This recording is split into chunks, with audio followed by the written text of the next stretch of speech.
To today's Safety and Health webcast, OSHA-Compliant Safety Incentive Programs. Are you leading or lagging? Sponsored by CA Short. My name is Kyle Morrison. I'm the Senior Associate Editor with Safety and Health magazine, and I'll be moderating today's session. Thank you for joining us. We'll start the presentation in a few minutes, but first I'd like to go over some housekeeping items. The views of the speakers and their organization are their own and do not necessarily reflect those of the National Safety Council or Safety and Health magazine.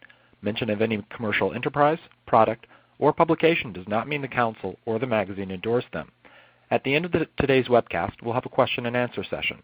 To ask a question, simply type it in the text box located in the lower left-hand corner of your screen, then click the Submit Question button. You can feel free to ask a question at any point during the presentation. You don't have to wait until the Q&A session begins.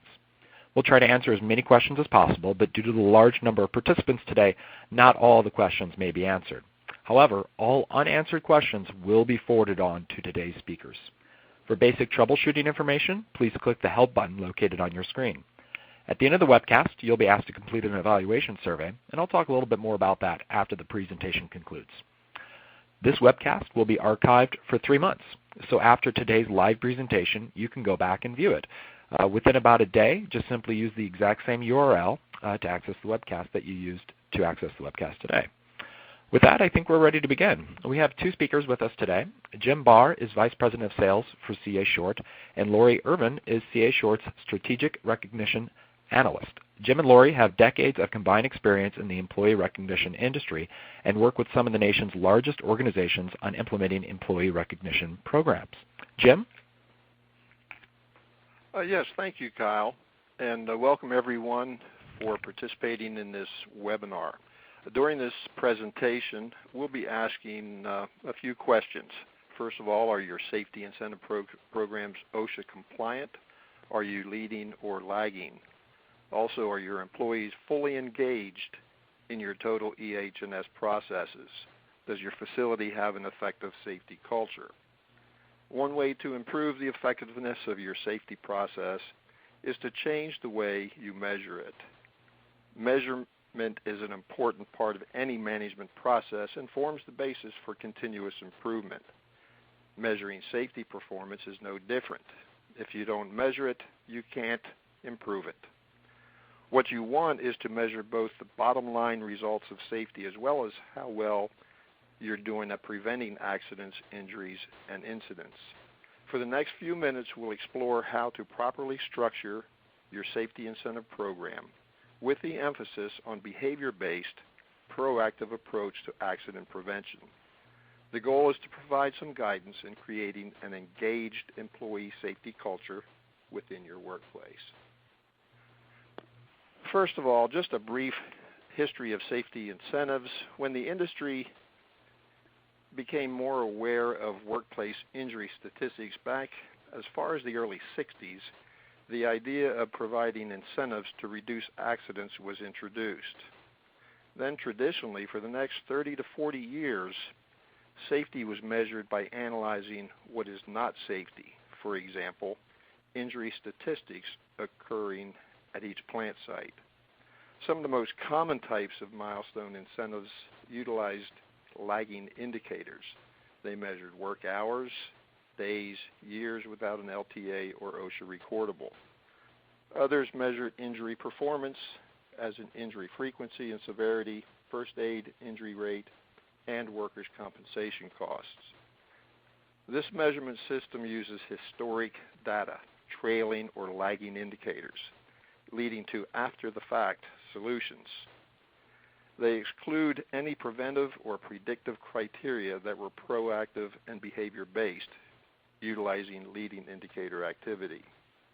Many times, these programs were all or nothing, meaning that these types of incentive programs had the high potential to create non- or under-reporting, and their successes or failure was based on historical data, lagging indicators.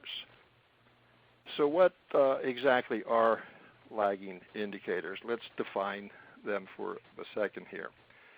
First of all, lagging indicators measure a company's incidents in the form of past accident statistics. And another definition, lagging indicators are the traditional safety matrix used to indicate progress toward compliance with safety rules. So what are some of the disadvantages of lagging indicators? First of all, the data is historical. They focus on injuries. If injuries occur, it's too late to prevent them. With a focus on lagging indicators, they have the potential to encourage non- or under-reporting. These are bottom-line numbers that evaluate the overall effectiveness of safety at your facility. They tell you how many people got hurt, how badly, and how much it costs. And then also, lagging indicators don't tell you how well your company is doing in preventing accidents. So how do we solve the lagging indicator problem? First, we consider our definition of safety.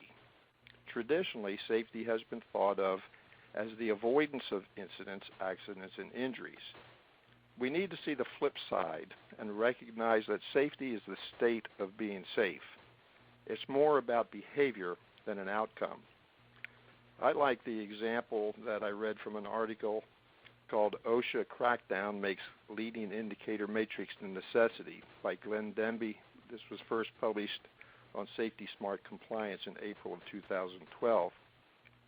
This illustration gives the safe driver illustration. When we talk about being a safe driver, we generally mean somebody who has not been in an accident, has not received a speeding ticket, and has low insurance rates. Even though these are good outcomes, they don't necessarily define the person as a safe driver. These outcomes could just as easily have been accomplished as a result of luck. On the flip side, good drivers don't necessarily become bad ones just because they get into an accident that wasn't their fault. The truly safe driver is the person who engages in safe driving behavior, who uses turn signals, checks the blind spots when changing lanes, maintains the recommended distance behind the car, in front, and so forth. Now let's look at the definition of leading indicators. From Kyle Morrison, the Senior Associate Editor of Safety and Health magazine in the January 2014 issue, defines leading indicators are pre-incident measurements as opposed to lagging indicators, which are measurements collected after an incident occurs. And another definition of leading indicators, this is from the Campbell Institute of the National Safety Council in 2013. Leading indicators are defined as proactive, preventive, and predictive measures that monitor and provide current information about the effective performance, activities, and processes of an EAS management system that can drive the identification and elimination or control of risks in the workplace that can cause incidents and injuries. So, why use leading indicators? Leading indicators are focused on future safety performance and continuous improvement. These measures are proactive in nature and report what employees are doing on a regular basis to prevent injuries. A proactive plan measures activity and performance, not just results. It should be designed to encourage employee participation and engagement in the entire EH&S processes. The end result will be to identify, control, and eliminate the potential risks of accidents and injuries before they occur. Some examples of leading indicators we have here, and these are just a few. Reporting near misses. That seems to be one that's most common. Safety suggestions, volunteering to give safety talks, safety audits and inspections, training, preventive maintenance tasks, safety committee meetings, housekeeping. And then a few more that are very popular right now are the on-the-spot recognitions for identifying employees' proper use of PPE or proper use of lockout tagouts. When using leading indicators, it's important to base your matrix on impact. Don't just track the number and attendance of safety meetings and training sessions. Measure the impact of the safety meetings by determining the number of people who met the key learning objectives of the meeting and training. On-the-spot recognition for doing the right things is very popular. This expresses management's commitment to the positive reinforcement element of your program, which is very important to its success. For maximum effect, on-the-spot recognition should be done in front of peers.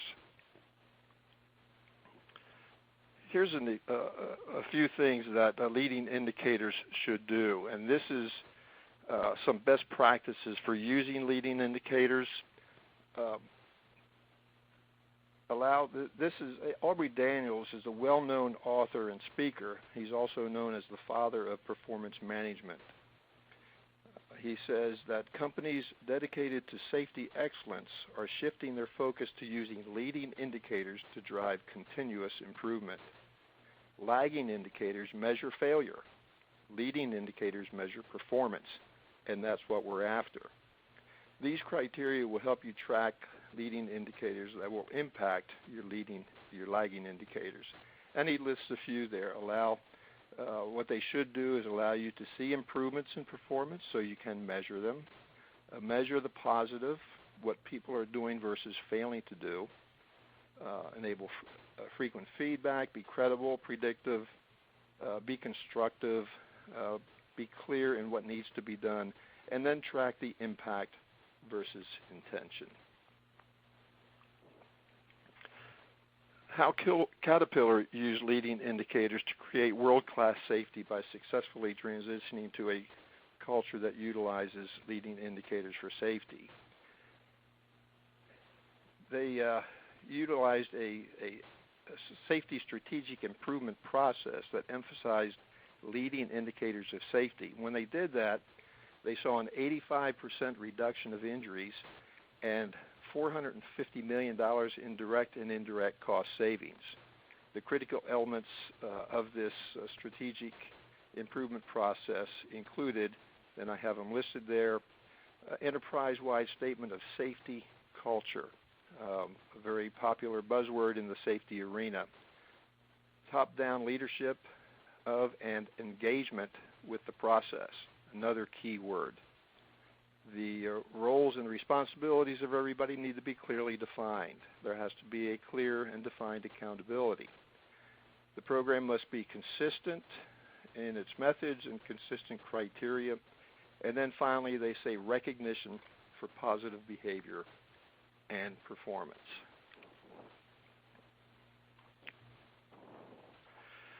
Now, what is OSHA's stance on safety incentive programs?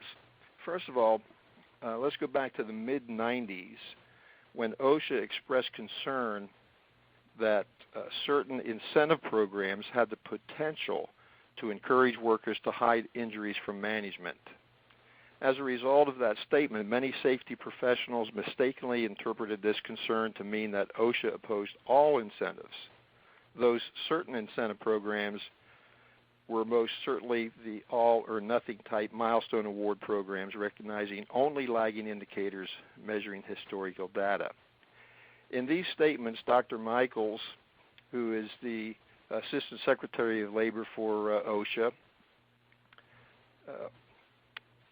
makes OSHA's position clear that they do support programs that focus on proactive, preventive, and predictive measures. He states that OSHA does support programs that reward workers for engaging in behavior-based and hazard abatement activity with the emphasis on positive worker involvement in the EH&S processes.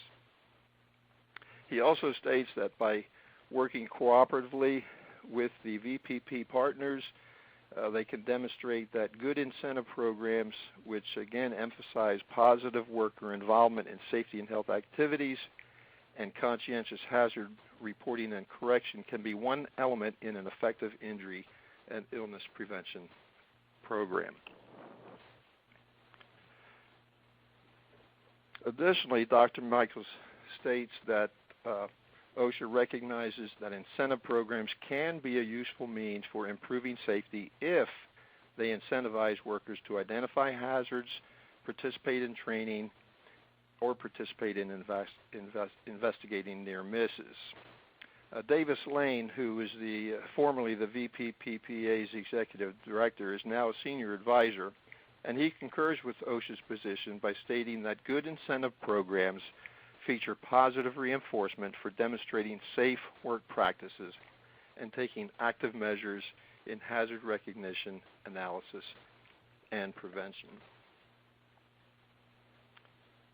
According to the Executive's Guide to Safety published by the National Safety Council in 2009, they state that a world-class safety organization has a plan that includes safety rewards and incentives. It's important to know that your safety incentive program should not stand alone. It's not the magic bullet that's going to solve all your safety problems. It needs to be regarded as a motivational and awareness tool, one piece of your comprehensive EH&S program. It should be designed to bring to the highest level of awareness all the pieces of your safety pie. Your benefits will be increased employee participation or engagement in your total EH&S processes and enhancing your safety culture. Some key words to remember. Engagement.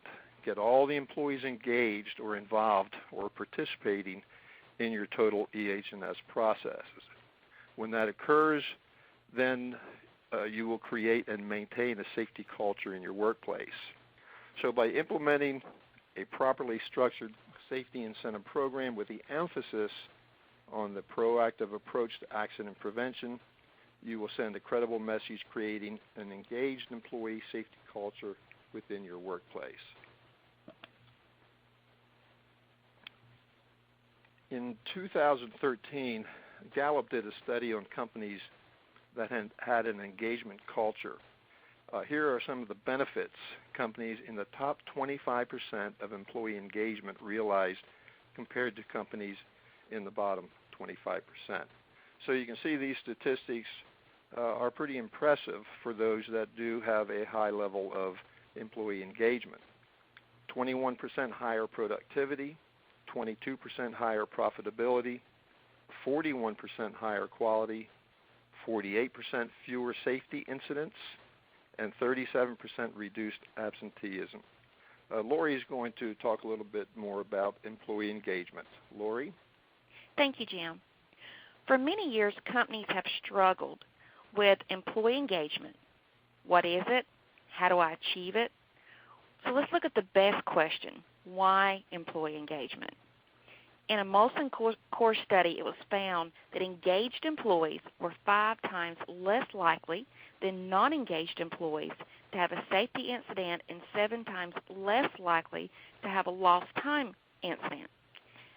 Employee engagement is designed to ensure that employees are committed to the organizational goals and values, motivated to contribute to organizational success, and are able at the same time to enhance their own sense of well-being. Employee engagement must go both ways to fully obtain the best results. Organizations must work to engage the employee, who in turn has a choice about the level of engagement to offer the employer. Each reinforces the other. An engaged employee experiences a blend of commitment to the company, job satisfaction, job involvement, and feelings of empowerment. So the obvious question today is, why wouldn't you choose to engage your employees? We currently have 10 elements that we feel need to be included in a successful program and ways to create an engaged safety culture. We're going to go through these today and briefly discuss those. Simple and well-defined rules sets a strong foundation for your program and encourages participation. If the customer wants a program to produce results, the participants need to know and understand the rules, what they need to do each month, and how to earn their awards. Complicated and too many rules confuse your participants of the program and discourage participation and reduce awareness. Number 2 is the accrual design-based program. This promotes goal setting and maintains the highest level of awareness. With accumulative designs, participants can earn points each month that they can accumulate them for awards of higher value. This engages the employees to set goals that are higher goals, and they can pre-select an award of what they want and what they can use. Each month they get closer to the goal. This will increase the awareness of your rules of the program and what they must do to earn those points. The closer they get to the goal, the more excitement, anticipation, and engagement of earning their award builds, which further increase awareness into the program. The third thing that we talk about is short-term recognition periods. This will compel the participants to stay focused on the safety goal. W. Edwards Deming, the noted industrial psychologist, made a statement years ago that everyone agrees with, the longest period of time that anyone can effectively concentrate on a goal is 30 days. So let's think about that. Many times companies build programs that promote 12-month goals. So obviously, coming back to that, a year away is not on your mind. There's no awareness. You think about your vacation, you think about Christmas, you think about holidays coming up. 6 months away may come to mind, but I doubt it. There's still little to no awareness. 3 months out, you're still thinking about it more frequently, but not focused on it to start planning on your achieved value. So there's some awareness there. 30 days away, I'm planning, I'm building, I'm shopping, I'm packed, I'm ready to roll. The fact that I'm thinking about it every day is obtainable and it's reachable. So it's top-of-the-mind awareness. The next step is individual recognition. This allows your company's safety objectives to be achieved one employee at a time. The economic impact on the job accidents and injuries, not measured in group, corporal punishment is not acceptable in workplace safety. Keep that in mind. If an individual employee are expected to work safely and comply with corporate safety policies and procedures, then they should be recognized as individuals for their achievement. Some peer group recognition as a team or a department can be added as a bonus, but the focus must always be on the individual. This eliminates the tendency to non-report or hide injuries, which the peer group and the all-or-nothing program encourage. With individual recognition, the participant may not earn points for that month, but is right back in the program the following month with a refreshed and a renewed awareness of the program. Human interaction and peer recognition is huge. It adds meaning to the goal achievement at the presentation event. The safety points are on-the-spot award cards each month. This is what participants earn and receive. Awards should be presented by a manager or a supervisor each month in a meaningful presentation in front of their peers. Maybe you have a monthly safety meeting or a toolbox meeting. This forces management to recognize participants for their safety achievements with a personal attaboy or attagirl. Each time awards are presented, it should be an event. Let's talk about useful and desirable awards. How many people have received numerous T-shirts and ball caps and coolers? So with useful and desirable awards, this allows diversity-rich participants to choose an item they want, need, or can use. It also adds choice adds memory and a trophy value that they can relate back to your company. Every workplace consists of a variety of ethnic diversities, cultures, ages, genders. There's no way that one award can please everyone. So by allowing participants to browse through an award catalog or an online website with hundreds of award choices, they'll zero in on that one item they want, they need, and probably couldn't go out or wouldn't go out and get it without another option. This will be their choice because that's what they have and they will value that. It promotes goal setting, creates excitement, and increases the awareness levels. Another important factor that we work into our 10 elements is that family involvement. It adds enthusiasm, motivation, and value and brings safety awareness home, where so many times it's left out of the picture. The participant's family is very much part of his or her job because the family shares at least a third of the day with your employees and away from the job. The job represents their livelihood, income, and future security.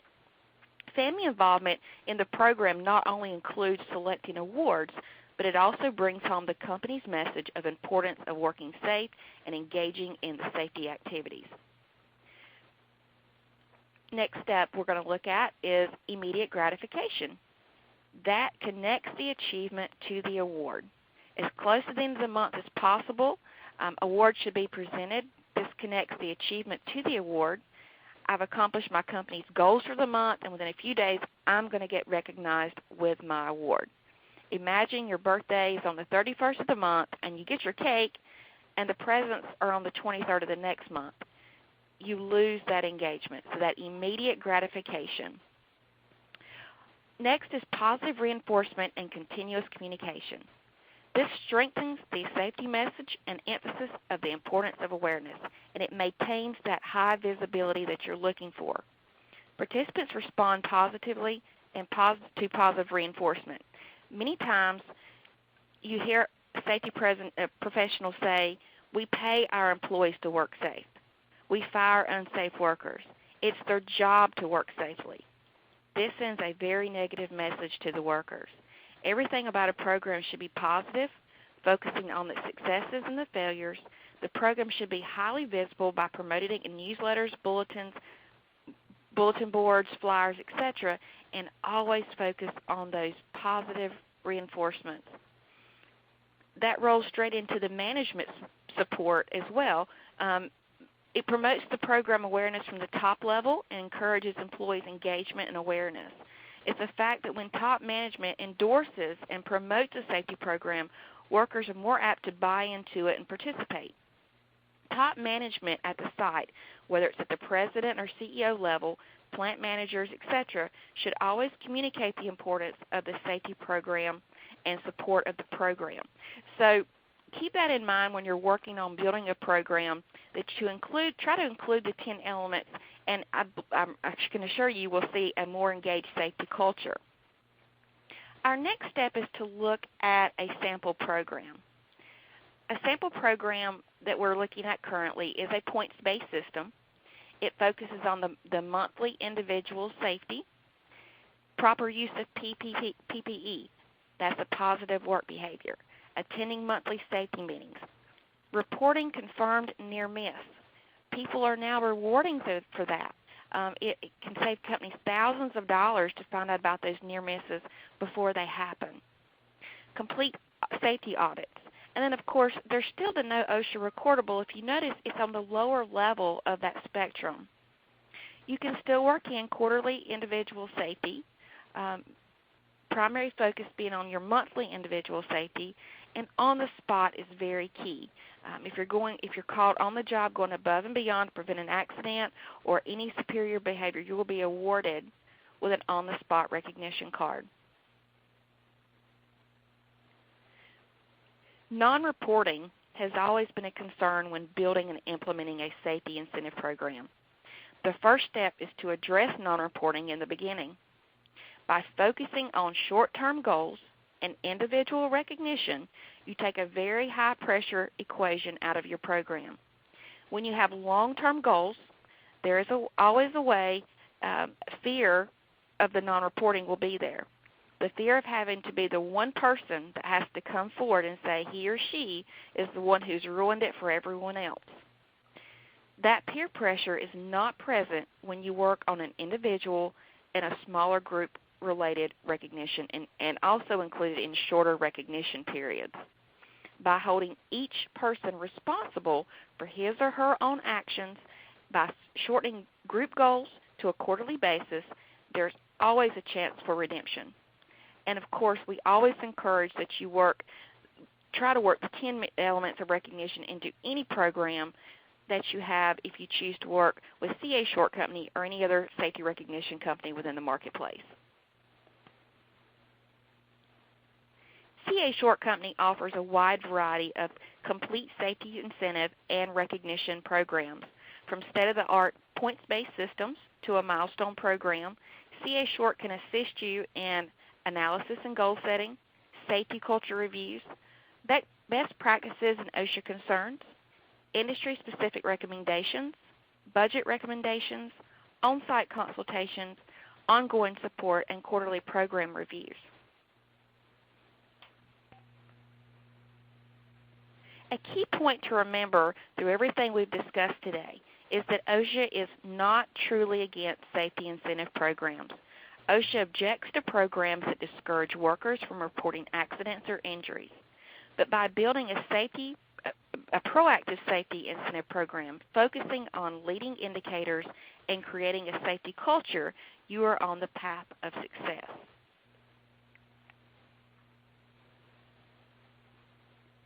I'm going to turn it back over to you now, Kyle, and thank everyone for your time today. All right, great. Thank you, Lori and Jim, for that wonderful presentation. Before we start into the Q&A, I want to remind everyone of the short evaluation survey I mentioned at the top of the hour. I'm pushing it onto your screen right now. It should be appearing. We ask you that you consider completing it to let us know your thoughts. We take your input and use it to help improve future webcasts. So it is pretty important for us that you take the time to fill out the short survey. If you don't see the survey popping up on your screen, make sure your pop-up blocker is turned off. And I just want to remind folks to ask a question, simply type it in the text box located on the lower left-hand corner of your screen, and then click the Submit Question button. We do have some questions in the queue already, so we can start getting to those. I want to start off with going back to milestone-type awards that Jim talked about a little bit. Would a milestone award be acceptable if leading indicators and other behavior-based activities were part of the criteria for the award? Yes, I'll answer that. The key is not so much what the award is, but what activities and behaviors are required in order to get that award.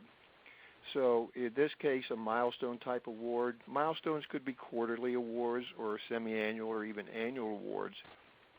But it would be acceptable if the criteria was behavior-based and leading indicators were the criteria for the achievement.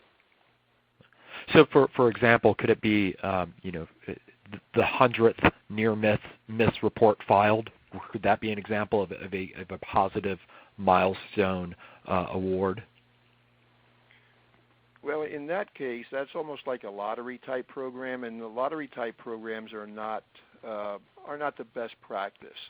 Mm-hmm. So in that case, you have 99 other people that reported a near miss, but only the 100th was the one that got awarded. So that would not be recommended. Okay. What about cash or gift cards? Could those be considered effective awards for safety incentives? Well, I guess the key word in that question is effective.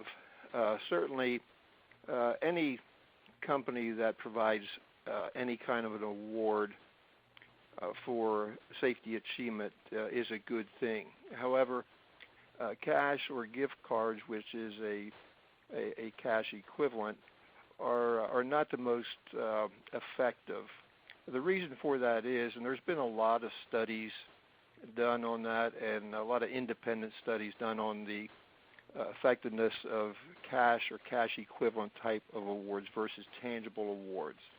And cash is regarded as compensation. That's what we get when we work every 2 weeks in our paycheck or whatever. It's compensation. It's not an award.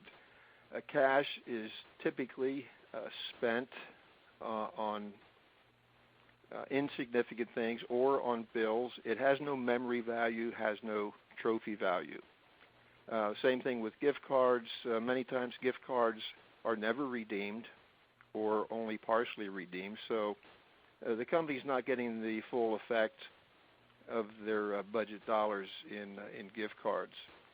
So it's not recommended that cash or gift cards be effective awards. They are very popular, but the question is, what is popular or what is effective? And I think we want something that's more effective.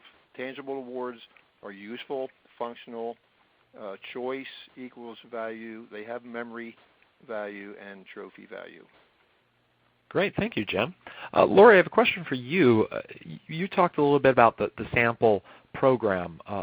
Do you have any data indicating that the sample recognition program is improving safety performance, such as safe behaviors as well as injury rate reduction? We do. We work with all of our current clients to obtain as much of that information as possible. And absolutely we can pass that along from some of our current clients. If that's something someone would like, please just message us through the question and answer system, and we can get that sent over to you after the presentation today. Okay, fantastic. Let's have another question. There was a question here about, I believe it was Lori, you talked a little bit about individual recognition as it promotes individual success. What about the idea of teams, maybe small departments? Is it worthwhile to have team-oriented goals and then recognizing the team as a whole? While we encourage the individual recognition, team goals are still an important part of the program. We just encourage you break those down to shorter recognition periods versus yearly. Look at more of a quarterly basis. When you do a team goal that's quarterly, even if someone has an accident, that gives them a redemption period that they can pick things up and move on to the next quarter to do better and achieve the level of safety performances that you're looking for. I do feel that team goals are still important. At the same time, your primary focus should be on that individual for recognition. Okay, great, Lori. Jim, kind of a question branching off of that a little bit. Let's say that there's an OSHA recordable goal and the goal is achieved. Is recognizing the team or the group that achieved that goal with a food party or something along those lines be considered a positive incentive program, or does this discourage reporting accidents or injuries? Well, there again, the award, the food, is not so much the issue there. The team goal, just to elaborate a little bit on what Lori said, is effective in that a little bit of peer pressure is good. This creates the atmosphere of looking out for someone else on my team. If I see someone else on my team performing an unsafe act, at that point I'm more apt to bring that to that employee's attention or to report an unsafe act, because this person may be responsible for me not getting my team incentive. As far as reaching a goal of no OSHA recordables, that can be a part of a program, but that shouldn't be the emphasis and the focus of the program.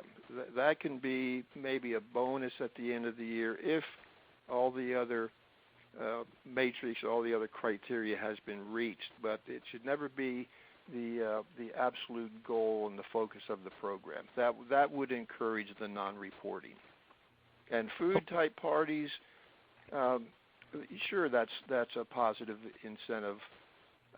Everybody likes to have a pizza or a hot dog lunch or ice cream or whatever it is to celebrate achievement.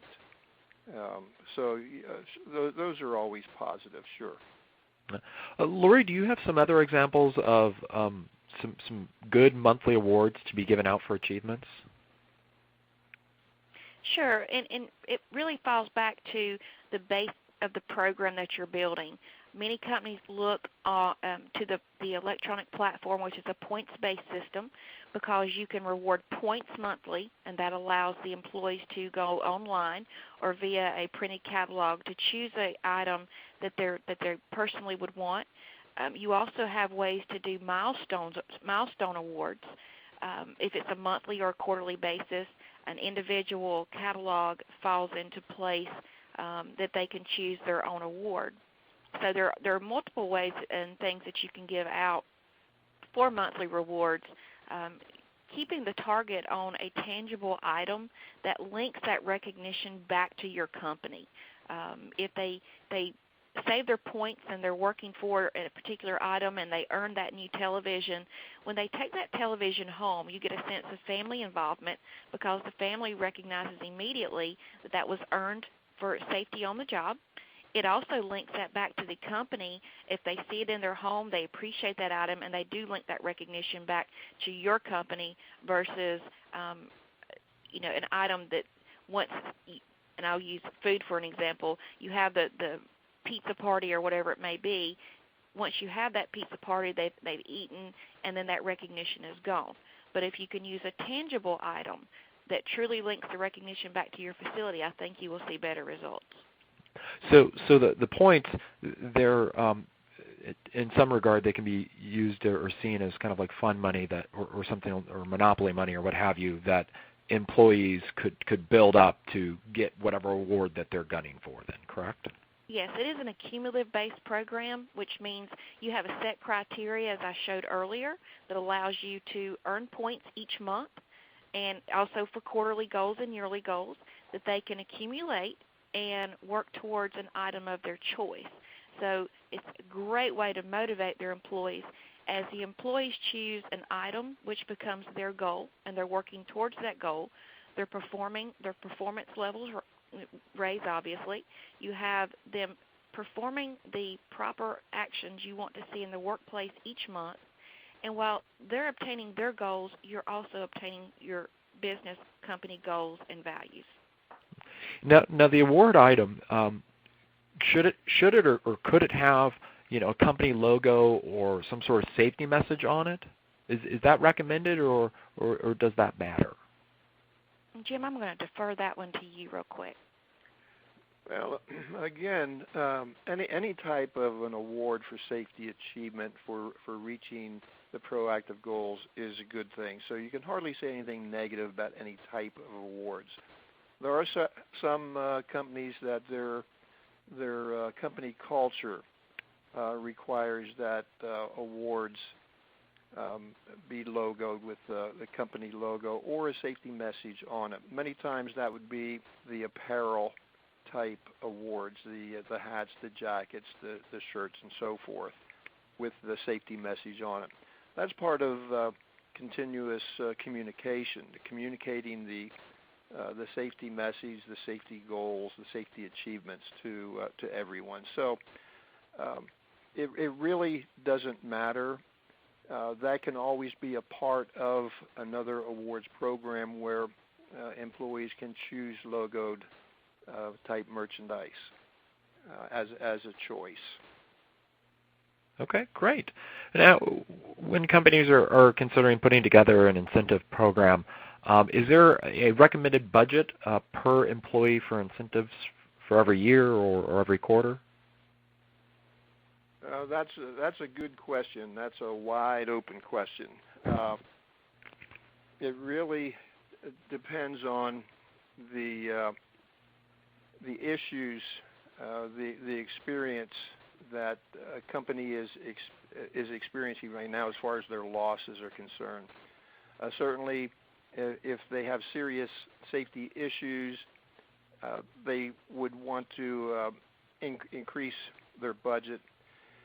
When it comes to determining what the value of these achievements are, that really is determined by the achievement itself.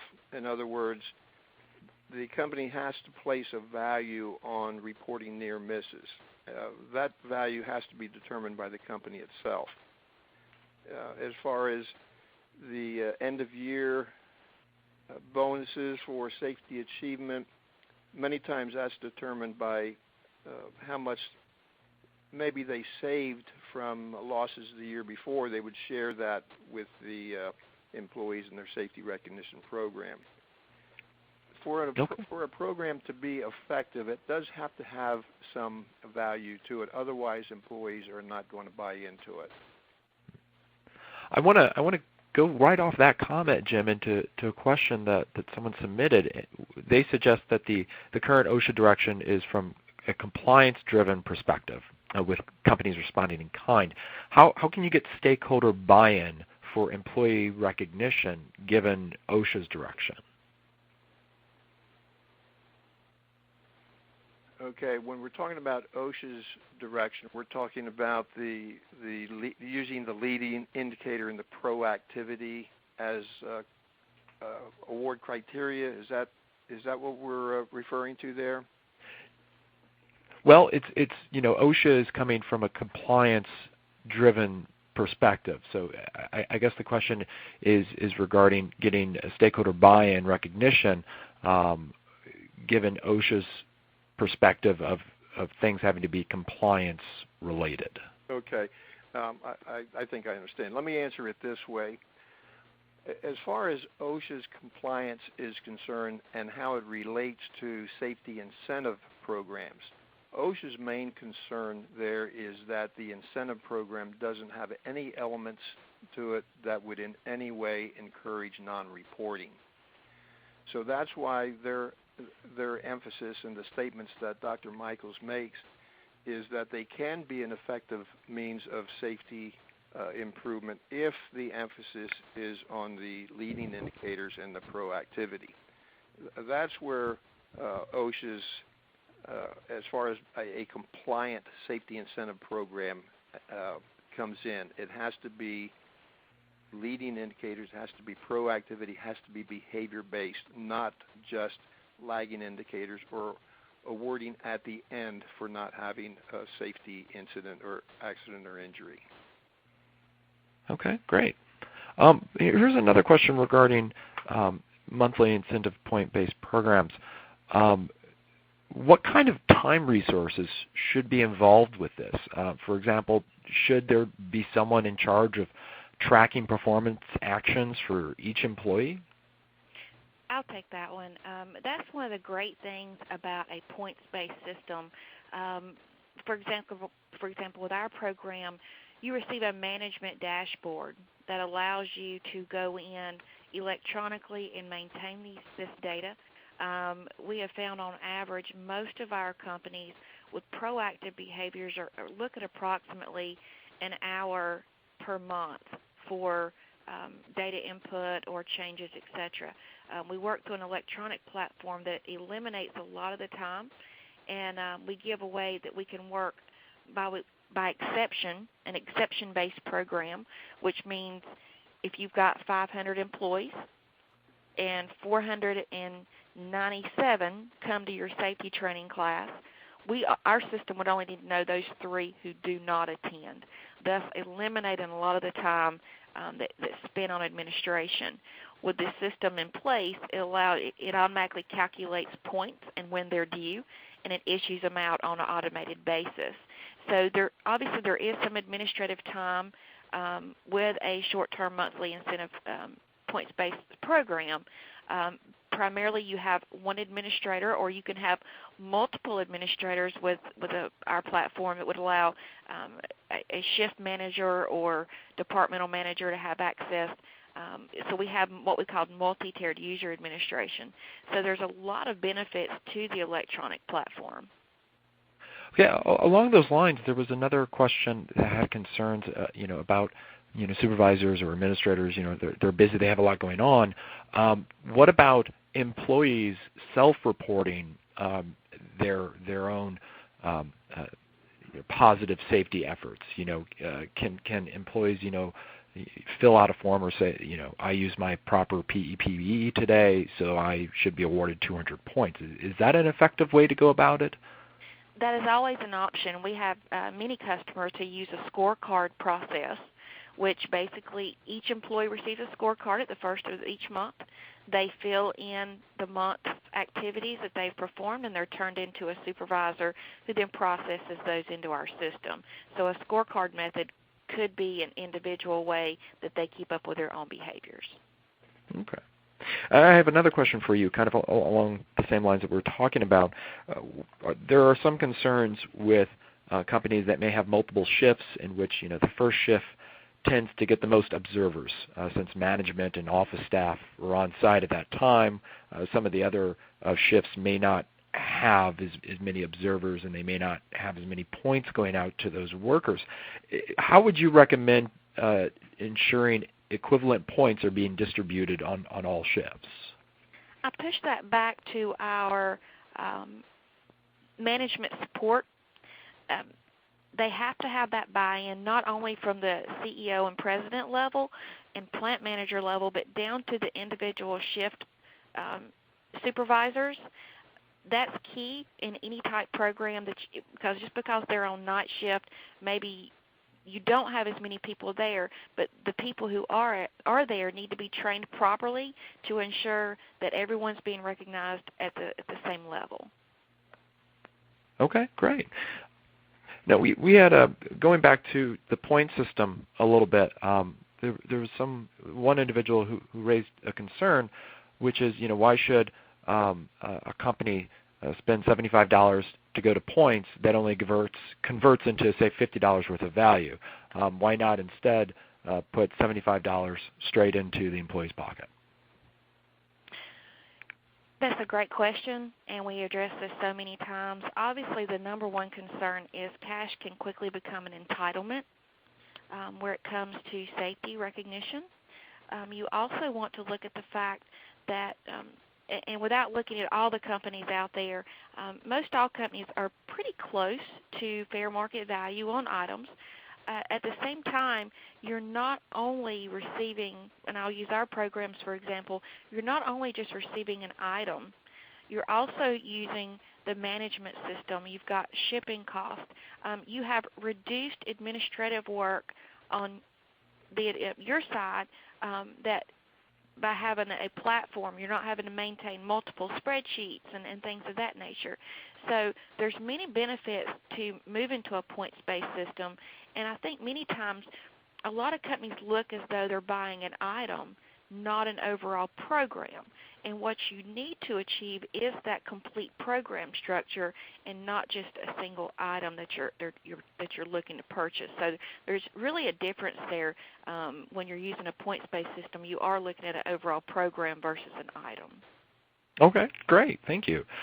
Jim, how would you handle point deductions? Or is that something that should be even addressed in a program? For example, if someone is found to be doing something unsafe, against established programs, perhaps not wearing the appropriate PPE or something along those lines, should they get demerits or should they lose points, or how should that be handled? Okay, I believe there were two questions that were similar in nature that had to do with point deductions and or demerits and how to handle point deductions, or do you even address them in the program? For example, someone is found to be doing something unsafe against established programs, and there was another question that was similar to that. First of all, going back to OSHA's compliance issues as it relates to safety incentive programs, OSHA made a statement one time that companies could not discipline employees for having accidents or injuries. Now, they go on to say, and let me qualify that statement, that set off kind of a firestorm of questions. Well, most companies have some kind of a disciplinary program in place if employees violate a safety rule or regulation. So OSHA's not saying that you can't discipline employees for violating the safety rule or violating the safety regulation and consequently then having or causing an injury. What OSHA is saying is that the incentive programs cannot be punitive in nature. That is to say that employees cannot be disciplined for reporting an injury or an accident or an incident. That is a protected behavior. So, yes, naturally, employees can be disciplined, whatever the company's policies and procedures are for a violation of safety rules and regulations, but they cannot be disciplined for reporting an injury or an accident. Okay, great. Thank you, Jim. Lori, how does visual representation come into play? Should employers promote the use of displaying program metrics on large boards where everyone could see them perhaps in the break room or other places on the floor? Absolutely. Communication is key within any properly structured safety incentive and recognition program. Using it virtually on your metric boards, digital screens are now coming into play in the workplace. Continuous communication is is one of the biggest parts of employee engagement and awareness. So by all means, yes, it is very important, and I really encourage you to include that in your program. Okay, thank you. Jim, how do you handle incentives for positions with various levels of risk without penalizing or giving an advantage to high or low risk jobs? Okay, that's a good question as well, and we see that all the time. Naturally, you have the administrative people that are lower risk, and then you have people in the plant, maybe in production or assembly, that are at higher risk. It's not unusual. As a matter of fact, it's quite common for incentive programs to have a different tiered criteria based on the risk factor. So that doesn't always, it is not always appear to be unfair, because in most cases, employees do recognize that the higher risk employees should be compensated or awarded or incented on a higher level. So again, it's not uncommon to have multi-tiered awards programs, incentive programs based on the risk factors. Okay, excellent. And Lori, how should employers go about starting up incentive programs? Should they start it fairly small and build it up, or should right out of the gates they try to include all the elements that you talked about earlier? That's a great question, and we're faced with this question all the time. The perfect answer to that is, the great thing about points-based systems, that choice is truly up to the program administrator. We encourage you start with a medium range of items that can be recognized in the beginning. Some companies come in and they're recognizing 15 and 20 things, and that's great if you're properly prepared and structured to launch a program of that nature and that size. But with a points program, the flexibility is there. If you want to start by obviously recognizing, let's just say 5 proactive behaviors. As you move forward with the program, with the points-based system, you can add new items each quarter or each month and build new items into your program structure. So it's really flexible with a points-based system, and the choice is truly up to you. I do encourage that when you build it, you make sure that you don't put in any complexities such as X number of safe man-hours equals this many points. That can become very confusing, but simple and well-defined values that you're looking for each employee to accomplish, that would be my encouragement. Okay, thank you. Unfortunately, we are running out of time. I apologize we didn't get to everyone's questions. We received a lot, but don't worry, all of these unanswered questions will be forwarded on to Jim and Lori. Once again, I want to hope that you take the time to fill out the evaluation survey on your screen to give us your feedback. And with that concludes today's Safety and Health Magazine webcast. I'd like to thank Jim, Lori, C.A. Short, and everyone who listened in. Thank you, and have a great day.